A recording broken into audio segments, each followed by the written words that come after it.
इस वीडियो में हम लोग मोल संकल्पना से जुड़े हुए कुछ सवालों को हल करना सीखेंगे। सवालों को हल करने से पहले एक बार हम लोग मोल के बारे में जान लेते हैं। ब्रीफली क्या है मोल? एक तरह की इकाई है जिसे किसके लिए उपयोग किया जाता है? किसी भी कण जैसे कि आयन हुआ या फिर अणु हुआ या फिर परमाणु, इन सब की एक खास संख्या को दर्शाने के लिए मोल इकाई का उपयोग किया जाता है। और ये जो खास संख्या है ये हम लोग जानते हैं कि इसे हम लोग एवोगाड्रो स्थिरांक या एवोगाड्रो नंबर कहते हैं और इसे हम लोग n0 से दर्शाते हैं। तो ये जो मोल है, एक मोल आयन, एक मोल अणु, एक मोल आयन या फिर एक मोल अणु की बात करें, यानी कि इस एक मोल में आयनों की संख्या कितनी है? ये एवोगाड्रो संख्या है। अगर एक मोल अणु है तब भी उनकी संख्या इतनी है। अगर परमाणु की भी बात करते तो एक मोल परमाणु में यही संख्या होती। तो एक मोल से हमेशा याद रखना है कि जब भी हम लोग एक मोल की बात करें तब हमेशा ये एवोगाड्रो संख्या या एवोगाड्रो नंबर आएगा। दूसरी बात, ये जो एक मोल है किसी भी तत्व के लिए उसके परमाणु या अणु के लिए इस एक मोल का जो द्रव्यमान है वो फिक्स्ड होता है। और एक मोल के द्रव्यमान को हम लोग क्या कहते हैं? मोलर द्रव्यमान। ये कहलाएगा मोलर द्रव्यमान, एक मोल अणु हो या परमाणु। अब अगर जैसे एक मोल हम लोग ऑक्सीजन अणु लेते हैं तो इसका मोलर द्रव्यमान कैसे हम लोग ज्ञात करेंगे? एक मोल ऑक्सीजन अणु का आणविक द्रव्यमान क्या है? 32U। लेकिन हम क्योंकि एक मोल ऑक्सीजन अणु की बात कर रहे हैं तो हमारे लिए ये 32U ना होकर कितना हो जाएगा? 32 ग्राम। तो ये जो मोलर द्रव्यमान है वो संख्या में आणविक द्रव्यमान के ही बराबर होता है, लेकिन इसके लिए ये ग्राम होता है, यूनिट। अगली बात कि ये जो ग्राम है, जैसे अभी ऑक्सीजन अणु के लिए ही बात की हम लोग, उसका मोलर द्रव्यमान यानी एक मोल का द्रव्यमान 32 ग्राम है। यानी इस 32 ग्राम में कितने कण हो गए? ऑक्सीजन अणु के इतने कण हो गए, ये 6.022 इंटू 10⁻23 कण। यानी इतने कणों का जो आणविक द्रव्यमान है ऑक्सीजन गैस का, ये जो ऑक्सीजन गैस है उसका कितना है? 32 ग्राम। अगर हम 16 ग्राम ऑक्सीजन गैस लेंगे तो उसमें कितने कण हो जाएंगे? 32 का आधा है 16, तो इस संख्या का भी आधा हो जाएगा और आधा करने पर ये संख्या इतनी आती है। तो यानी कि हम किसी भी तत्व के लिए उसके परमाणु, अणु या आयनों के मोलर द्रव्यमान को जानते हैं, तो इससे हमारे लिए ये संख्या याद रखना आसान है। बस बराबर करना है कि अगर ऑक्सीजन गैस यहाँ पे उदाहरण है, इसका अगर आणविक द्रव्यमान 32 ग्राम है तो इसमें ये एवोगाड्रो संख्या वाले कण होंगे। यानी कि इतने कणों का द्रव्यमान क्या होने वाला है? 32 ग्राम। अगर हम कणों की संख्या बढ़ाएंगे तो ये 32 ग्राम से ज़्यादा द्रव्यमान होगा। अगर उनकी संख्या को आधी करेंगे, जैसे यहाँ पे आधी संख्या है, तो इसका द्रव्यमान भी क्या हो जाएगा? आधा। अब क्योंकि ये 32 ग्राम क्या था? ये 32 ग्राम एक मोल था। अब ये 16 ग्राम आधा हो गया तो ये कितना मोल हो जाएगा? 1/2 मोल। सब के सब वैसे ही अनुपात में घट जाएंगे।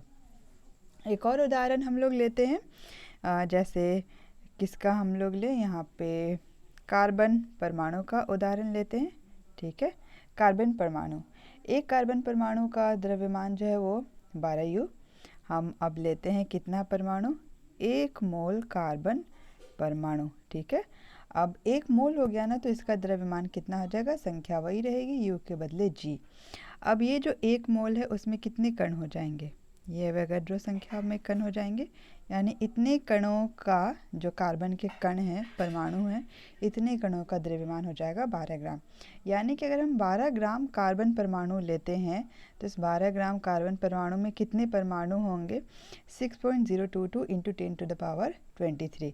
यानी कि ये 12 ग्राम इसके बराबर है, एवोगाड्रो संख्या के बराबर है।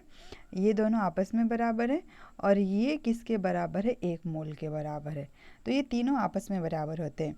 1 मोल का द्रव्यमान 12 ग्राम, 12 ग्राम में कितने कण हो गए?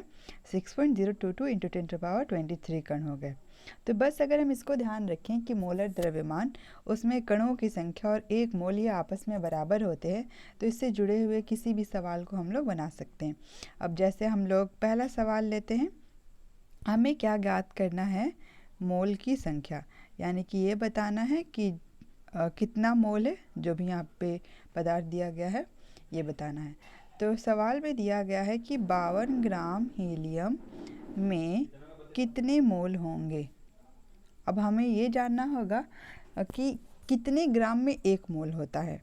अगर हम लोगों को एक मोल का द्रव्यमान पता होगा कि ये एक मोल का द्रव्यमान कितने ग्राम है, तो हम आसानी से पता लगा पाएंगे कि 52 ग्राम हीलियम में कितना मोल हुआ। तो हीलियम का जो परमाणुविक द्रव्यमान होता है, इस हीलियम का परमाणुविक द्रव्यमान है 4U। अब मोलर द्रव्यमान निकालना है, यानी एक मोल। तो ये जो एक मोल का द्रव्यमान कितना हो जाएगा, संख्या वही रहेगी लेकिन ग्राम, यानी कि ये जो 4 ग्राम है, इस 4 ग्राम में कितने मोल हो रहे हैं, 4 ग्राम में हो रहा है एक मोल। तो अगर 4 ग्राम में एक मोल है तो 52 ग्राम में कितना मोल हो जाएगा, 52 से 4 को भाग देंगे तो ये कितना हो जाएगा, 13 मोल। यानी कि मोलों की संख्या को हम लोग ऐकिक नियम की विधि से भी ज्ञात कर सकते हैं। 4 ग्राम में एक मोल, तो 52 ग्राम में कितना हो जाएगा, 52/4, और ये हो जाएगा 13 मोल।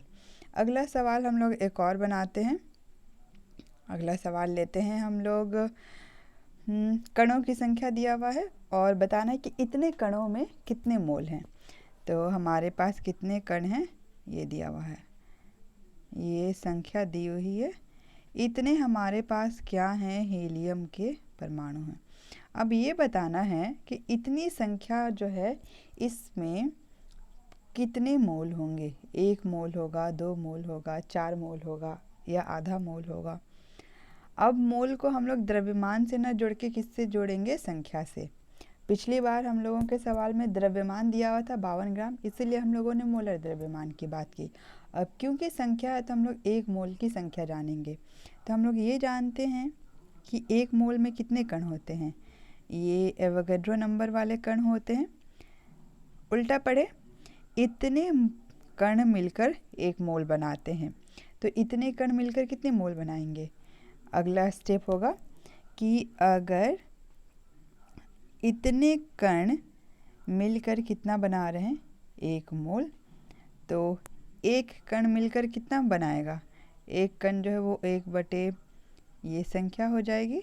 हमारे पास सवाल में क्या था कि 12.044 इतने कण हुए तो कितने मोल होंगे। तो हम लोग क्या करेंगे, ये जो है संख्या एवोगैड्रो नंबर, इससे हम लोग क्या करेंगे, ये जो संख्या दी हुई है इसको हम लोग गुना कर देंगे।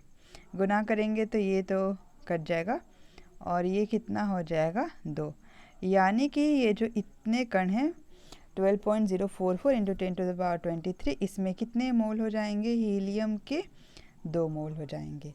तो बस जब हम सवाल बनाएं तो संख्या दी हुई रही तो 1 मोल संख्या के साथ हम लोग तुलना करेंगे। अगर मोलर द्रव्यमान रहा तो हम लोग द्रव्यमान को लेकर मोल की तुलना करेंगे। एक और सवाल हम लोग बनाते हैं इसी से जुड़ा हुआ। अब हमारे पास सवाल ये है, तीसरा सवाल। पिछली बार हम लोगों ने मोल ज्ञात किए थे, कितने मोल हैं, 1 मोल है या 2 मोल।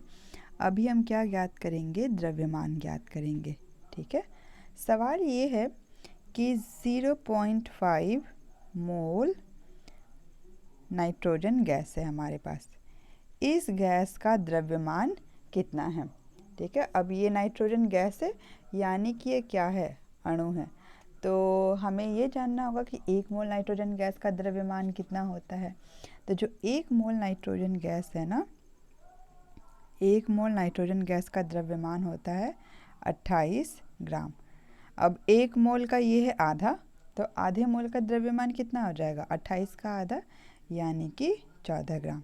द्रव्यमान निकालना था, इसीलिए हम लोगों ने 1 मोल में द्रव्यमान को देखा और इसको लिखा। तो 1 मोल नाइट्रोजन अणुओं का द्रव्यमान है 28 ग्राम, तो आधे मोल का द्रव्यमान कितना हो जाएगा, 14 ग्राम। एक और सवाल हम लोग बनाते हैं।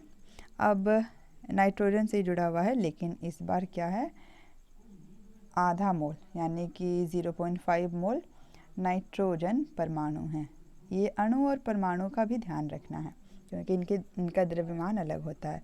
अब ये जो इतना है 0.5 मोल, इस मोल और नाइट्रोजन परमाणु का द्रव्यमान कितना है। तो हम लोगों को पहले ये जानना होगा कि जो नाइट्रोजन परमाणु हैं, अगर हम 1 मोल नाइट्रोजन परमाणु लें तो इनका द्रव्यमान कितना होता है।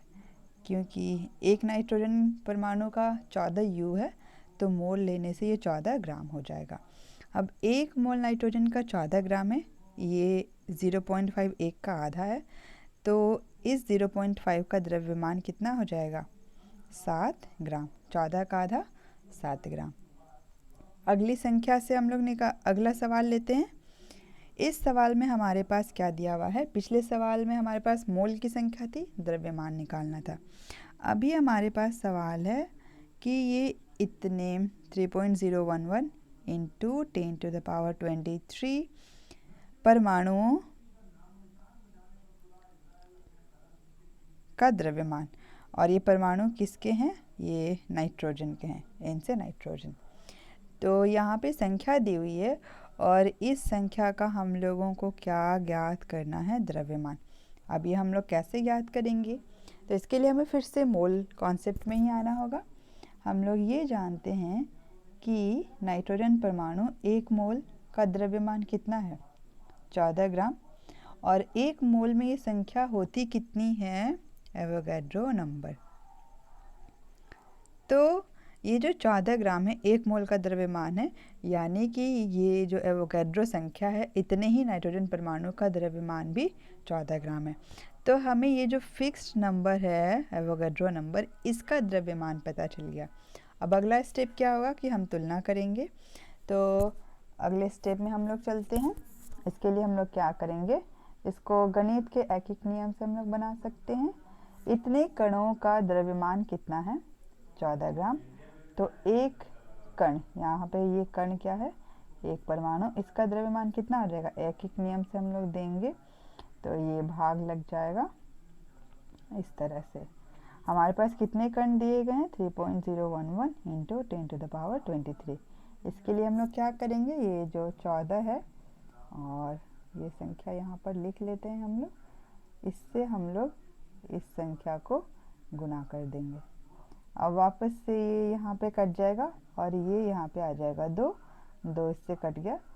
तो ये जो संख्या है इसका द्रव्यमान कितना हो जाएगा, 7 ग्राम। यानी कि ये 3.011 इंटू 10⁻23 नाइट्रोजन परमाणुओं का द्रव्यमान कितना हो जाएगा, 7 ग्राम।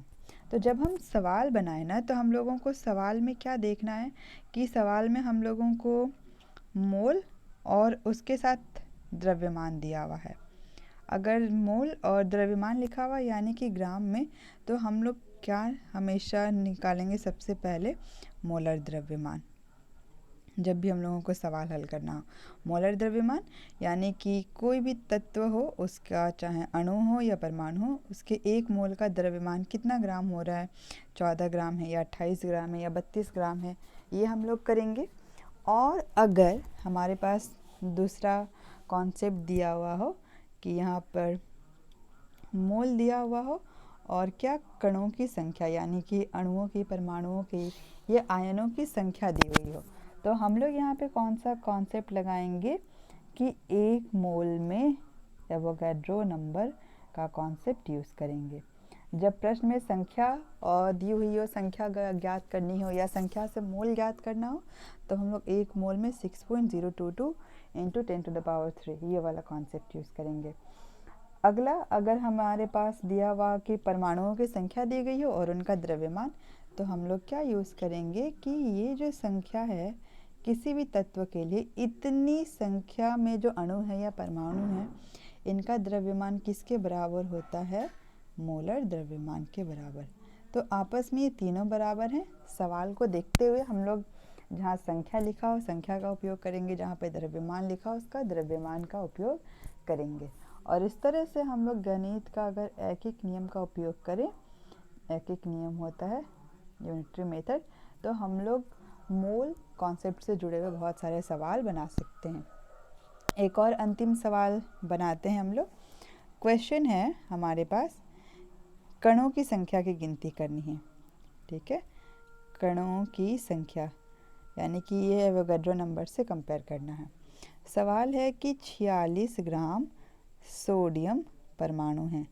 अब ये जो 46 ग्राम सोडियम परमाणु है ना, इसमें कितने कण हैं? तो हम लोगों को यहाँ पे क्या दिया हुआ है? द्रव्यमान और परमाणु की क्या जाननी है? संख्या। तो हम लोग क्या यूज़ करेंगे? मोलर द्रव्यमान।